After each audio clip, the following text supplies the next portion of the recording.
calor chegou e com ele as novas viroses, as viroses de verão. Daí vem vômito, diarreia, aguenta coração, mamãe e papai. Nós vamos conversar agora com a doutora Andressa, nossa pediatra. Vamos falar um pouquinho então sobre essas viroses. Doutora, bem-vinda novamente. Muito obrigada. Então a gente se despede da tosse, da secreção nasal e aí damos abertura para esse vírus aí que faz cocô, vômito, que traz com ele tudo isso. Conta para nós um pouquinho sobre esses vírus de verão. Então, as viroses de verão que causam diarreia, vômito, febre eventualmente, elas são muito comuns. E não é um vírus só. Aí nós temos assim uma gama gigante de vírus que pode levar a esse quadro clínico. É muito comum a gente ter isso. Por quê? Porque as crianças elas têm contato com água contaminada na praia, areia contaminada na praia. Elas estão comendo alimentos que podem estar contaminados, porque a gente come muito na rua, né? Tem alimentos que tem coisas que podem estragar, que estão ali no sol quente o dia inteiro, né? Passando de um lado para o outro. Tudo isso pode causar o quadro de uma gastroenterite, que é o que a gente chama, que são esses quadros de diarreia e vômitos. E é tão ruim, as crianças emagrecem, não querem comer. E aí, o que a gente faz, doutora? Então, como é uma virose, gente, mais uma vez eu vou dizer para vocês, eu sei que as mães têm verdadeiro horror desse termo virose, mas infelizmente 80% do que nossas crianças têm é causado por vírus, então é uma virose. Então ela é autolimitada como todas as outras. Normalmente as diarreias duram em torno de 7 dias, mas elas podem chegar até 14 dias acontecendo. É muito importante a gente definir o que é diarreia, porque a diarreia não é só você fazer uma evacuação mais líquida ou mais pastosa quando é uma criança maior. Você tem que ter um número, né? Então, normalmente são 3 ou mais evacuações num dia, de consistência mais líquida ou mais pastosa do que o habitual daquela criança, porque a gente tem que lembrar dos bebês também, né? O bebezinho, ele faz umas fezes líquidas, mas ele faz algumas poucas vezes no dia, geralmente mais ou menos a mesma quantidade de vezes no dia, né? Se você vê um bebê fazendo muito mais volume de fezes do que normalmente ele faz e muito mais vezes do que você costuma trocar uma fralda, isso é uma diarreia, né? Então é importante a gente caracterizar. Então, as crianças com esses quadros de diarreia e vômito, a gente precisa primeiro medicar. Se tiver com febre, medica para febre. Se tiver vomitando, tem que medicar para os vômitos cessarem, até para que a criança possa ingerir os líquidos, né, que são muito importantes para evitar desidratação. E aí, para a diarreia em si, a gente usa probiótico e zinco, que ajuda na recuperação do intestino e ajuda a cortar a diarreia mais rápido. Porque a gente sabe que acaba com a flora intestinal, né? Exatamente. Não dura, não fica nada, né, da flora intestinal da criança.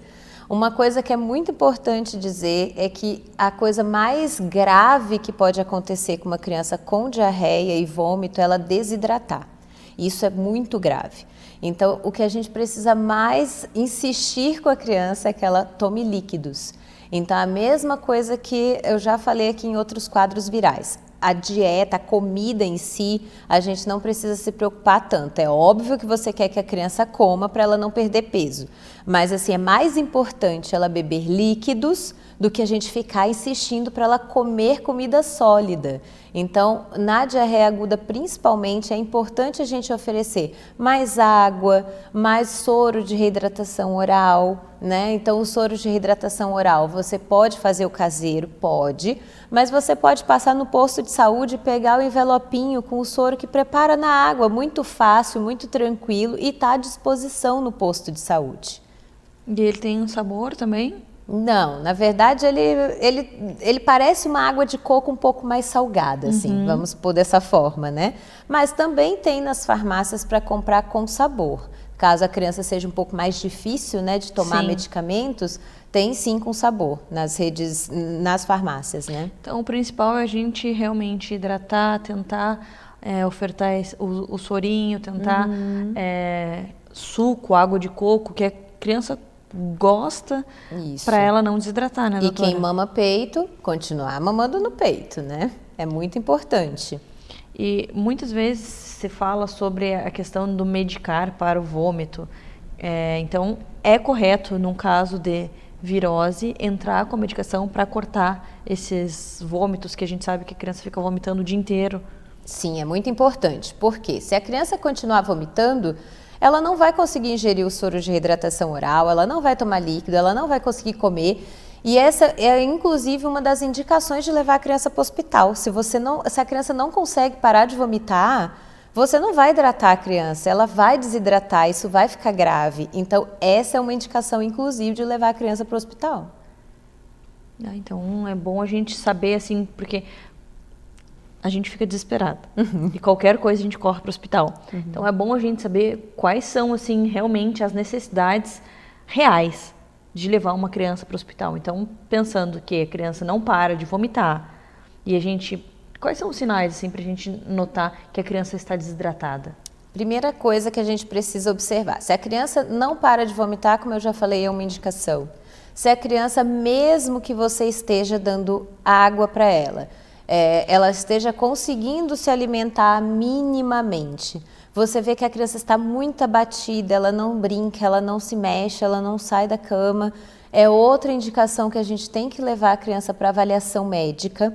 E, por fim, observar muito a diurese da criança, o xixi, gente. Se a criança parar de urinar, é porque ela já está desidratada. Então, ela precisa ir para o hospital rápido. Doutora, muito obrigada por todas essas informações. Eu espero que você tenha entendido, esteja preparada para esse verão, porque, como a doutora falou, são muitos vírus, então a criança pode pegar vários, né, doutora? Vários. A gente acha que passou um, logo ali na frente vem outro. Então a gente precisa estar por dentro desse assunto, é algo que a gente não quer, mas que acontece. Então, qualquer dúvida, manda mensagem. Nós temos as nossas pediatras aqui no Minuto Mamãe e Bebê para nos ajudar a entender. A doutora Andressa nos ajuda a tirar todas as dúvidas que surgirem. Obrigada e até a próxima. Até a próxima.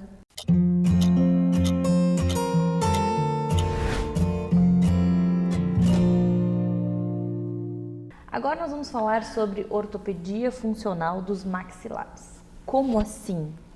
A Mari, a odontopediatra lá do time da doutora Mônica Savariz, vai nos ajudar a entender um pouquinho mais. Bem-vinda novamente, Mari. Muito obrigada, minha xará.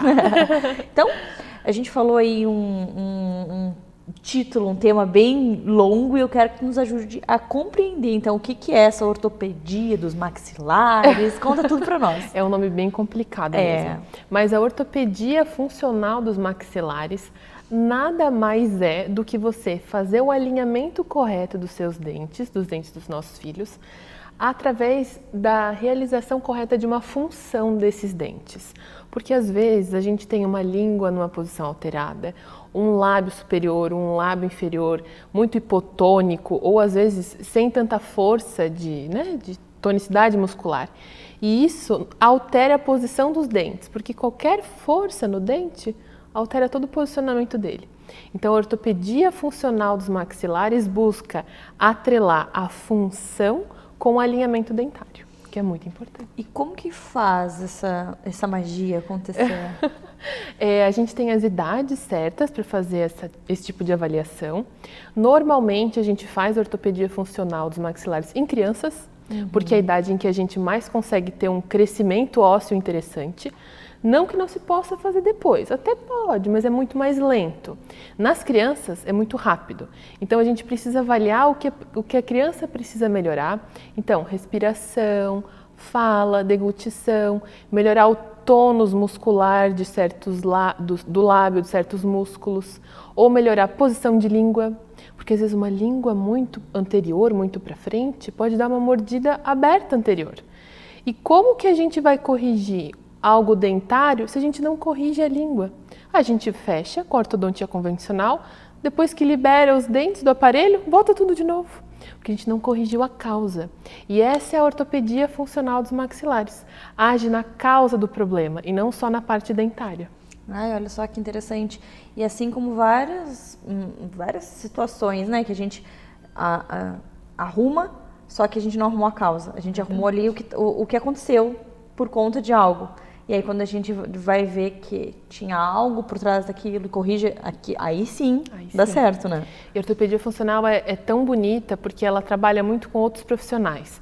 Porque o dentista, ele nunca trabalha sozinho. É verdade. Então, assim, quando eu recebo uma criança, por exemplo, que ela é respiradora bucal, ela tem todo um perfil facial já bem estabelecido. E aí você vai ver a causa. Às vezes é uma rinite, às vezes é uma amígdala ou uma adenoide aumentada. E aí o dentista não mexe nessas coisas. Então ele procura um outro profissional, um médico especialista, para te ajudar no tratamento. Porque a gente não consegue fazer nada sozinho. Posso até colocar um aparelho e resolver pontualmente. Mas depois essa criança vai continuar dormindo com a boca aberta à noite, por exemplo. E conformando o céu da boca dela, o palato, dessa maneira errada. Então a gente precisa dos nossos colegas para conseguir colocar um aparelho para corrigir e melhorar toda a função. Mari, e de quanto em quanto tempo é indicado a gente levar as crianças para fazer essa avaliação, para ver quando que é necessário mudar, mexer, né, intervir? A ortopedia funcional, diferente da ortodontia preventiva, por exemplo, é desde pequenininho. Porque às vezes quando a gente, aos 3 anos, completa a nossa oclusão decídua, né, tem todos os dentinhos em boca, às vezes a gente tem alguns toques que a gente chama na odontologia de contato prematuro. E às vezes a gente tem um contato prematuro e a nossa função, para não ter uma sobrecarga num dente específico, muda a nossa mordida. Então, às vezes a gente pode ter uma classe 3, que é quando a mandíbula é um pouquinho para frente, mais cedo, lá aos 3 anos. E às vezes não precisa um aparelho ortopédico funcional. Mas com as filosofias da ortopedia funcional, a gente pode fazer algumas intervenções bem pontuais, colocando incremento de resina nesse dente para ajustar a oclusão dele. Antes mesmo de nascer os dentes, quando a criança está fazendo a amamentação, ela tem uma mandíbula mais para trás. Então, o papel do odontopediatra é avaliar se esse crescimento está fazendo da melhor forma. Através da amamentação, tem-se um estímulo muito legal desse crescimento da mandíbula para frente. Se não chega aos 3 anos com um crescimento adequado, né, dentro dos parâmetros e medidas que a gente considera adequado, a gente pode pensar em alguns aparelhos para estimular esse crescimento. E aí lá na frente a gente pensa nos dentes, antes mesmo de ter os dentes permanentes, né? Lá na dentição decídua, só vendo mais ou menos o crescimento ósseo dessa criança. A gente consegue já ter uma boa noção. Como é importante a gente ter essas informações e a gente saber o quão importante é a criança estar frequentando o odontopediatra, a gente levar a criança no dentista, porque saber que o quanto antes a gente movimentar a situação, melhor vai ser o resultado, né, Mari? Exatamente, assim, é a criança como um todo. A gente vê ela na sala de espera, a gente vê o jeito que ela senta, o jeito que ela fala, quando ela levanta para te receber, se ela tá retinha, se ela tá meio corcunda para um lado. Essa questão postural na ortopedia funcional é muito importante, porque mexe com o corpo todo, né? Não só a boca faz parte, mas se você coloca certos apoios na boca, reflete no corpo inteiro. Nossa, adorei. Quanta informação maravilhosa, espero que você tenha gostado. Se ficou com alguma dúvida, manda mensagem para nós e até a próxima. Até!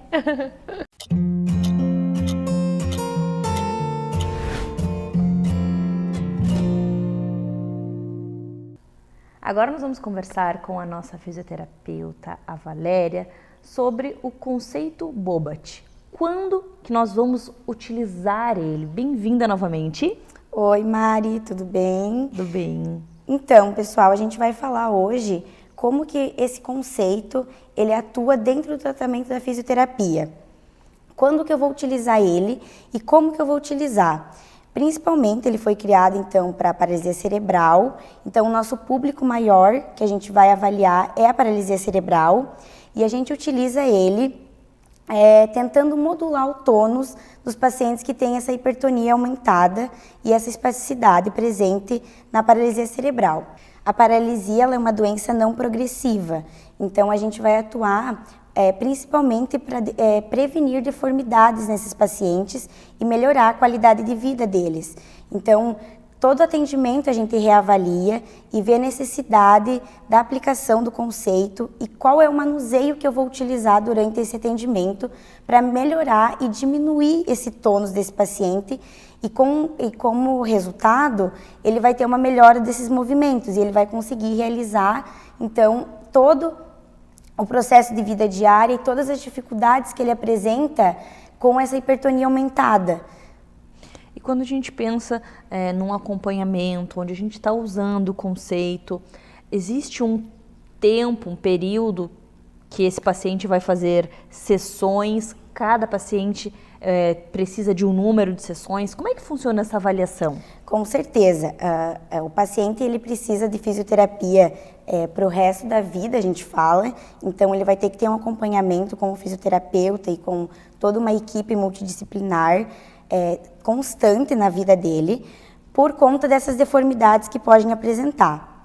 E a espasticidade e esse tônus aumentado, ele não vai mudar. Então, a gente tenta diminuir e melhorar essa qualidade desse tônus para que ele consiga melhorar a qualidade de vida dele. Mas ele vai ter que ter um acompanhamento diário e constante durante toda a sua vida para prevenir deformidades e assim reduzir um pouco dessa espasticidade presente na vida dele. E a avaliação, a gente realiza um processo de avaliação quando a gente faz o primeiro contato com o paciente e vê toda a necessidade que ele precisa e repassa para a família um plano de tratamento. E depois, durante o processo de tratamento, a gente reavalia todo o atendimento para ver qual que é a necessidade mais presente durante aquele dia. E quando a gente pensa em paralisia cerebral, a gente sabe que é indicado utilizar o conceito. Mas tem algumas outras doenças, tem algumas outras situações onde você usa o conceito também? Sim. Hoje, principalmente, a gente trabalha com o público da mielomeningocele, que está muito presente também. E TEA também, que é um público muito grande hoje. Então, a gente trabalha bastante com esse público. E a gente pode trabalhar com qualquer criança, porque o conceito ele não é uma técnica que eu vou usar em específico com uma criança em específico. Eu vou utilizar com qualquer criança e ver a necessidade que ela precisa de realizar o manuseio e melhorar a qualidade do movimento que ela está apresentando. E uma sessão dura em torno de quanto tempo? 50 minutos. A gente tem essa chegada, a gente larga o paciente 10 minutos antes para conversar com a família e fazer a devolutiva. Então, o total é de 1 hora, mas em atendimento a gente fica 50 minutos, porque 10 minutos a gente faz uma devolutiva para a família, para explicar como que foi o atendimento do dia, como que o paciente se comportou na sessão, quais que foram os exercícios utilizados e repassar para fazer em casa também, porque é muito importante o paciente levar isso para casa também, porque não adianta ele fazer só a sessão lá na fisioterapia e depois ele ir para casa e não realizar mais nada. Porque em casa é quando o paciente passa a maior parte do tempo, então... Exatamente. Por um exemplo, se o paciente faz uma sessão por semana, daí passa os outros 6 dias da semana sem estímulo nenhum. Exatamente. Então, se esse estímulo for feito em casa, também acredito que o resultado seja melhor ainda, né? Com certeza. Então, a gente sempre está indicando para a família o que a gente fez e ensinando também aos pais, principalmente, a realizar os manuseios que a gente realiza dentro da fisioterapia, para eles realizarem em casa da melhor forma possível e prevenir principalmente as deformidades. E quando a gente pensa em idades, tem um período que é mais indicado, tem um período que já fica mais difícil fazer as manobras? Como é que funciona? A gente tem hoje a janela que a gente fala assim, que a criança ela tem um período, uma fase ouro da vida dela. Então, a neuroplasticidade, que é o que a gente frisa muito hoje, quando ela está até os 3 anos, em torno dos 2 até os 3 anos no máximo, essa neuroplasticidade da criança ela está muito grande. Então, é o período que ela vai ter maior aprendizagem do que a gente estimular ela naquele momento. Então, por isso que quanto mais cedo a família procurar atendimento e mais cedo ela iniciar as terapias, o sucesso depois vai ser bem maior, porque a neuroplasticidade está em alta nesse período até os 2 anos, no máximo 3 anos de idade. Mas se por um acaso passou essa fase e aí as mães querem entrar com uma terapia, a gente ainda obtém um resultado? Sim, a gente obtém, mas num processo mais lento, porque vai ser mais demorado, a criança vai ter o aprendizado, mas vai ser num processo mais lento, e se ela já apresentar algum tipo de deformidade que a gente não consiga reverter, também fica mais difícil no tratamento. Aí tem que avaliar para ver se é um processo cirúrgico a fazer, ou só a fisioterapia já vai melhorar e vai resolver esse problema. Nossa, adorei. Obrigada por trazer tantas informações para nós. Parabéns por esse trabalho. Obrigada. Eu espero que você tenha gostado. Se você ficou com alguma dúvida, se você quer entender um pouco mais sobre esse assunto, manda mensagem para nós. Procura a Val lá no Instagram do Minuto Mamãe Bebê. Lá ela posta bastante dicas também. Tem o contato dela para você conversar direto com ela. Até a próxima. Obrigada.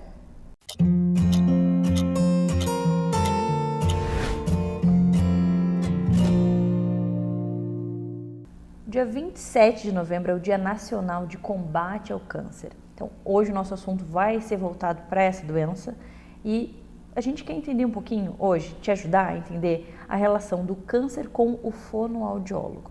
Então, é claro que a gente vai conversar com a Ana, a nossa fonoaudióloga do Minuto Mamãe Bebê. Bem-vinda novamente. Oi, Mari. Obrigada por me receber novamente. É um prazer estar aqui com vocês. Hoje nós vamos conversar sobre o papel do fonoaudiólogo dentro do câncer, né? Mais especificamente, o fonoaudiólogo ele trabalha com a reabilitação do câncer de cabeça e pescoço. Isso pode ser em qualquer idade, não necessariamente só do câncer de cabeça e pescoço, mas é a área mais comum, ou dos tumores cerebrais. E aí, como que é a atuação do fonoaudiólogo nesse processo? É durante o tratamento? É no pós? Como que funciona? O que vocês fazem? Como que é o papel de vocês? Isso vai depender muito de que câncer a gente está lidando, né? Em primeiro lugar, eu acho que é bem importante a gente ressaltar que o fonoaudiólogo ele compõe a equipe multidisciplinar de atendimento desse paciente. Esse paciente não tem só o fonoaudiólogo, ele tem o oncologista, muitas vezes o fisioterapeuta, enfermeiro, outros médicos que acompanham esse paciente. Isso pode ser crianças, adultos, idosos, independente da idade. O câncer ele acomete todas as idades, então é bem importante a gente ressaltar isso também dentro do programa Minuto Mamãe Bebê, que o câncer também pode afetar as crianças. O papel do fonoaudiólogo dentro dessa equipe vai variar conforme a doença e o tratamento. Muitas vezes o fonoaudiólogo ele vai auxiliar no processo de reabilitação ou acompanhamento dessa criança ou desse paciente. Por exemplo, quando a gente tem algum efeito colateral ou teve alguma cirurgia, alguma conduta médica. Muitas vezes o paciente de câncer ele tem alguma alteração de saliva. Então, a gente vem com o intuito de auxiliar, né, nesse processo, às vezes, de manutenção da qualidade dessa boca junto com o dentista. Então, às vezes tem mucosite, então o fonoaudiólogo entra para auxiliar no processo de adaptação das consistências alimentares, para que esse paciente ele consiga engolir de uma maneira mais segura e com menos dor. Então, o fonoaudiólogo também auxilia no processo de tratamento, às vezes, de alguns cânceres de cabeça e pescoço, onde o paciente ele precisa estar fazendo algumas cirurgias que são, por exemplo, de retirada de língua, parcial ou total, de mandíbula. Então, a gente tem estruturas faciais que o fonoaudiólogo ele atua de maneira muito direta para proporcionar que o paciente ele consiga se alimentar com segurança, com prazer, sem dor, né? O mais próximo do que ele vinha fazendo a vida inteira. E também nos casos de fala e linguagem. Então, em alguns casos, o paciente pode ter alteração vocal, em alguns outros casos, ele pode ter alteração de fala, movimentação dessa boca, para que ele consiga se comunicar de uma maneira efetiva com a pessoa que ele convive, né? Então, com o mundo. Então, a gente sempre tenta proporcionar a maior qualidade possível para esse paciente de vida, né? Já que ele sobreviveu a uma doença tão difícil, então que ele tenha qualidade de vida. Então, o fonoaudiólogo vem com esse intuito, devolver qualidade de vida para esse paciente, durante e após o processo do tratamento do câncer. Entendi. E daí vocês montam uma sequência de terapias. Sim. E ali vai ser montado de acordo com a necessidade de cada pessoa. Isso. Então, eu sempre acabo trazendo como exemplo o câncer de cabeça e pescoço, porque acaba sendo algo que afeta mais os órgãos fonoarticulatórios, que estão envolvidos na deglutição, na fala, na respiração, né, e na voz. Mas, por exemplo, o câncer, um tumor cerebral. Muitas vezes, quando a gente tem a retirada de um tumor cerebral, a gente pode ter alguma alteração cognitiva e de linguagem. E o fonoaudiólogo também vem com o intuito de fazer com que essa pessoa não tenha perdas cognitivas, que ele consiga se comunicar. Porque a linguagem é uma estrutura, é uma função cognitiva, é diferente da fala, que é uma função motora, de coarticulação do som, diferente da voz, que é a produção do som. Então, a gente tem uma combinação de vários fatores para que a comunicação ocorra de maneira efetiva. Então, o fonoaudiólogo vem com esse intuito, trazer qualidade independente da idade do paciente durante todo o processo de câncer, para que ele possa se comunicar bem, que ele possa comer bem, que ele possa mastigar bem, engolir, falar, manter às vezes até funções sexuais, como um beijo, né? Tudo isso está envolvido dentro desses órgãos de cabeça e pescoço que o fonoaudiólogo tanto atua. É verdade, e que importante esse serviço, esse trabalho, porque, como você falou, a pessoa sobrevive a uma doença tão grave, e aí ela precisa depois, pelo menos, ter qualidade de vida, né? Sim, então por isso que a equipe multidisciplinar, o fonoaudiólogo, o fisioterapeuta, o terapeuta ocupacional, eles são tão importantes dentro desse processo, porque eles trabalham justamente habilitando e reabilitando vidas. Nossa, adorei. É bom a gente entender conteúdos como esse, que você sempre traz para nós, reflexões muito importantes. E obrigada por realizar esse trabalho, por fazer tantas pessoas terem qualidade de vida e por dividir aqui conosco um pouco do que você faz, que a gente sabe que são várias atribuições. E até a próxima. Obrigada, Mari. Obrigada, pessoal.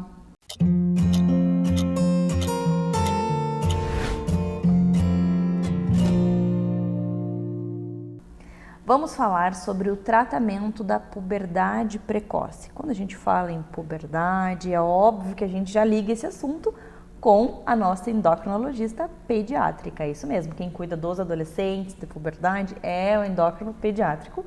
E a nossa é a Lid, e hoje ela vai nos ajudar a entender um pouquinho sobre o tratamento precoce da puberdade. É isso? Isso mesmo, Mari. Tudo bem? Tudo bom? Então, o que a gente precisa entender sobre esse tratamento? Então, vamos lá. A puberdade precoce é muito comum no consultório do endócrino pediatra, né? Até porque o aumento da prevalência de puberdade precoce ocorreu nos últimos anos, então a gente tem bastante casos. E existe muito medo em relação ao tratamento, tá? Então, muitas famílias procuram a gente para avaliar se a puberdade do seu filho ou sua filha está normal, né? E às vezes a gente faz o diagnóstico de uma puberdade precoce e indica o tratamento, e às vezes as famílias têm medo. Acham, porque vai usar um hormônio, vai ter algum efeito colateral, né? Então, eu vou falar um pouquinho sobre os tipos de puberdade precoce, o tratamento e tirar o medo, né, das famílias, assim, tá? Então, assim, primeiro, a gente não tem só uma puberdade precoce, a gente tem alguns tipos, tá? A gente tem uma puberdade precoce um pouco mais incomum, que a gente fala que é periférica, que é quando a gente tem algum probleminha assim no ovário ou no testículo do menino, na suprarrenal, às vezes a gente tem um cisto, algum tumor, alguma doença genética, e aí a gente vai ter um tratamento específico.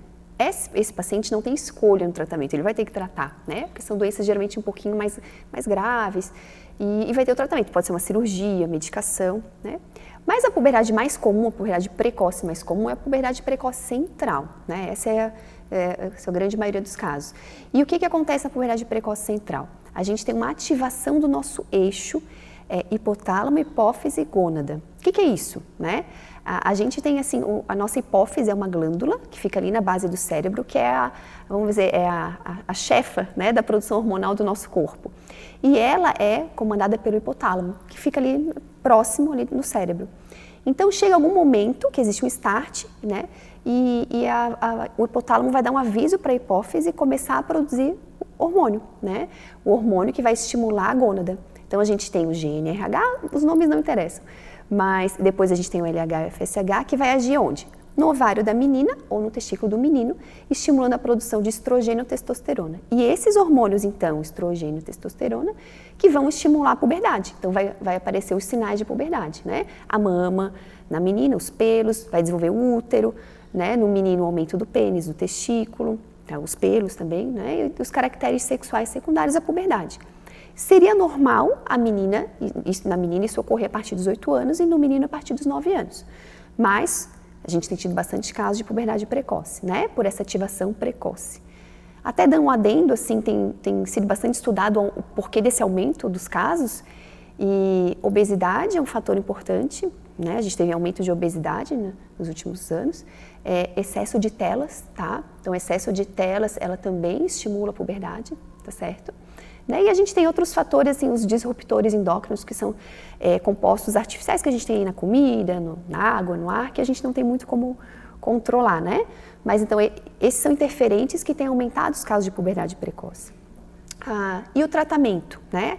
Essa puberdade precoce central, a gente vai tratar com um análogo do DCGNRH. O que é isso? A gente vai dar uma medicação que vai bloquear a produção dos nossos hormônios sexuais. Então, na verdade, eu não estou dando hormônio para a criança, né? Às vezes tem gente que acha que a gente está dando anticoncepcional para a criança, que eu estou dando estrogênio para... Não, a gente vai bloquear a produção do hormônio da criança e aí essa produção hormonal vai voltar a ser o que era quando ela era criança, né? Não vai ter o estímulo de um adolescente. Se a gente baixa essa carga hormonal, o que vai acontecer? A mama, ela vai parar de desenvolver, no caso da menina, às vezes até regrede um pouco, mas ela estaciona. O útero, ele para de desenvolver e a menina, no caso, não vai ficar mocinha, não vai menstruar. E o menino, a gente vai ter uma parada de desenvolvimento ali do pênis e do testículo, né? Vai estacionar e ele não vai progredir a puberdade dele, né? Esse tratamento, ele é bem seguro. Raramente a gente tem efeitos colaterais, tá? Mas como às vezes é uma dor de cabeça, tem alguma criança que sente algum enjoo, mas não é comum. É uma injeção, então tem a dor da injeção, né? Existe casos de alergia, mas são bem raros, tá? Eu vou te dizer que eu acho que nunca vi, né? E o tratamento, ele é injetável. A gente tem várias modalidades de injeção, a gente tem algumas marcas, né, diferentes. A gente tem aplicações mensais, a gente tem aplicações trimestrais. Hoje a gente já tem aplicações até semestrais, chegando no SUS, inclusive, tá? Existem também aplicações anuais, mas a gente acaba usando muito mais a mensal, trimestral e semestral, né? A maioria delas são intramuscular, então uma injeção um pouquinho dolorida, mas a criança acaba acostumando. E esse tratamento, ele é feito normalmente nas meninas ali até uns 11 anos, nos meninos até uns 12, mas vai depender um pouco ali dos exames, do acompanhamento, né? Mas geralmente é bem tranquilo. Então eu falo sempre para os pais, assim, se o endócrino pediatra fez o diagnóstico de uma puberdade precoce, trate. Porque a medicação, você não precisa ter medo dela, você deve ter receio das complicações de uma puberdade precoce, né? Então, a baixa estatura, uma criança, né, que tem puberdade precoce não tratada, ela vai ficar mais baixa do que os seus pares. As questões emocionais e psicológicas, que vai entrar em desajuste com a idade dela. Inclusive, aumenta até o risco de alguns tumores, né, quem teve puberdade precoce não tratada. Então, as complicações são muito maiores do que o tratamento. Então, não tenham medo de tratar, tá? Isso é muito bom a gente falar, porque quando a gente pensa em tratamento, a gente pensa, mas não vamos tratar, porque não vai acontecer nada. Então, a gente saber que se não tratar é muito pior, já dá aquela força para a gente encarar a injeçãozinha, encarar um tratamento, né? Aconteceu muito na pandemia. Os pacientes ficaram com medo de procurar um médico, né? E às vezes chegaram, por exemplo, né, no consultório, a menina já menstruando, o menino já muito avançado, e realmente não tem muito o que fazer, né? Já foi o momento do tratamento. E aí depois você vê as complicações daquilo, né? A questão da estatura, a questão social, né? Emocional, assim, da criança. Então, muitos pais que não trataram se arrependeram, né? Na época da pandemia a gente até entende, mas mesmo hoje, às vezes acontece, assim, de algum pai, assim, ficar com receio de tratar e às vezes chegar depois arrependido, né? Arrependido, por que eu não tratei agora é tarde, então, né? É muito importante a gente confiar no profissional que está nos atendendo, né? Sim, então não tenho medo de tratar quando necessário, né? Claro que existem às vezes exageros, às vezes a gente recebe pais e mães que, eu quero tratar porque eu não quero que a minha filha menstrue, às vezes ela vai menstruar com 11, 12 anos, isso é normal, né? Então a gente também, como pediatra, a gente também vai falar, não, seu filho é normal, você não precisa tratar, né? Mas se a gente indica, então faça o tratamento. Lide, obrigada. Adorei as informações e até a próxima. Até a próxima.